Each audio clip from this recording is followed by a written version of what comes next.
আসসালামু আলাইকুম ওয়া রাহমাতুল্লাহি ওয়া বারাকাতুহু। আজকে একটা খুব ভাইটাল একটা মাসআলা নিয়ে আমরা আলোচনা করছি। মাসআলাটা হলো যে রোজা অবস্থায় ইন্ডোস্কোপি করলে রোজা ভঙ্গ হবে কি হবে না। এই বিষয়ে অনেকে প্রশ্ন করেন বিষয়টা নিয়ে। তো আমরা মনে করলাম যে বিষয়টা লাইভের মাধ্যমে বা ভিডিও আকারে আমরা মানুষের কাছে প্রচার করি, যাতে করে মানুষ এই মশলাটা বুঝতে পারে। তো আমরা সর্বপ্রথম এটা আমাদের জানতে হবে যে ইন্ডোস্কোপিটা কি। তো ইন্ডোস্কোপি হলো পাকস্থলী এবং হৃৎপিণ্ডের বিভিন্ন রোগের পরীক্ষার জন্য চিকন অর্থাৎ খুব সরু লম্বা একটি পাইপ রোগীর মুখ দিয়ে পাকস্থলীতে প্রবেশ করানো হয়, যার মাথায় একটা বাল্ব থাকে। এই পাইপের সঙ্গে কম্পিউটার মনিটরের সংযোগ থাকে। এর সাহায্যে চিকিৎসকরা রোগীর পেটের অবস্থা পরীক্ষা পূর্বক রোগ নির্ণয় করে থাকেন।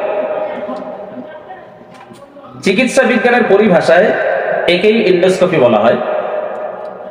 সাধারণত ইন্ডোস্কোপিতে নল বা বাল্বের সাথে কোনো ঔষধ লাগানো হয় না। তাই স্বাভাবিক অবস্থায় ইন্ডোস্কোপি করলে, অর্থাৎ রোজা থেকে যদি স্বাভাবিকভাবে ইন্ডোস্কোপি করা হয়, তাহলে কিন্তু রোজা নষ্ট হবে না। কিন্তু কখনো কখনো ইন্ডোস্কোপি করার সময় ওই বাল্ব বা ওই নল, যেটাকে পাইপ বলি আমরা, তো ওই পাইপে ঔষধ লাগানো থাকে। যে ছোট্ট বাল্ব থাকে ওই বাল্বে অথবা পাইপে ঔষধ লাগানো থাকে। অথবা কখনো কখনো বাইরে থেকে ওই নলের মাধ্যমে পানি, অল্প করে পানি স্প্রে করা হয়। তো এটা যদি এইরকম ভাবে হয় যে নলে অর্থাৎ পাইপে বা ওই বাল্বে যদি ঔষধ লাগানো থাকে, অথবা যদি বাইরে থেকে পাইপের সাহায্যে পানি স্প্রে করা হয়, তাহলে কিন্তু এর দ্বারা রোজা নষ্ট হয়ে যাবে। তাহলে এই বিষয়ে আমি খোলাসা যেটা বলছি সেটা হলো যে যদি সাধারণভাবে ইন্ডোস্কোপি করা হয় তাহলে রোজা নষ্ট হবে না, রোজা ভাঙবে না।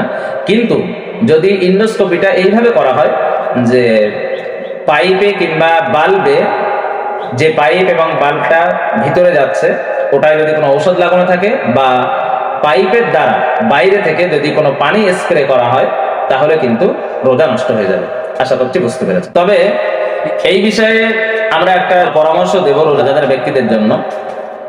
যারা ইন্ডোস্কোপি করতে চায় তারা রোজা অবস্থায় ইন্ডোস্কোপিটা না করে অন্তত রাত্রে ইন্ডোস্কোপিটা এটা করুক, এটাই ভালো হবে বা করা উচিত।